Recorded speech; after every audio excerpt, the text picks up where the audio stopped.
school should be locked up for the rest of their life. I really do. I think they're not fit to walk on the surface of this planet. I specialised in microwave warfare.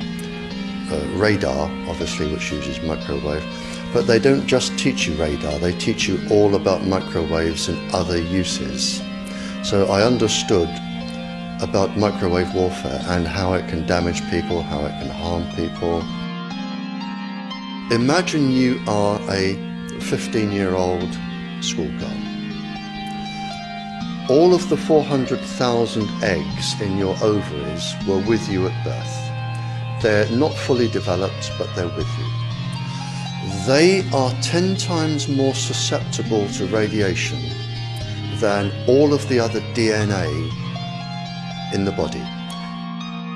Your child could be born with genetically damaged eggs. And the main thing about the eggs in the ovaries of your child is that they have absolutely no protection.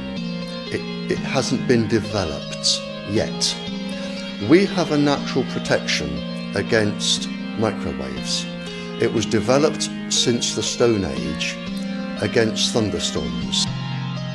In the ovaries, the eggs do not have that protection, so they are at maximum risk from radiation. And for the first month or so, you wouldn't even know you were pregnant. You wouldn't even be taking precautions. That is the main danger area. So you give birth to a daughter, but her ovaries are now contaminated. She may be normal, she may be genetically damaged, but her ovaries are at the most risk. So when your daughter grows up and she becomes pregnant and has a baby, this is where one of these eggs will be fertilized and come out. So the real damage here is your grandchildren. That is where it is going to show most.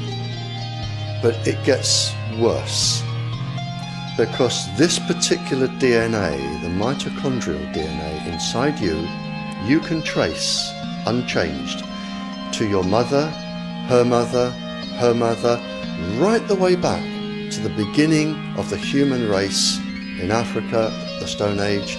You can trace your ancestors, if you could, right back to the very first lady. It is unchanged, the mitochondria, and that is being unchanged in your children, which means if you damage it, your child could be genetically damaged, then her child, and her child, and her child, forever. You are condemning the future generations of every single child.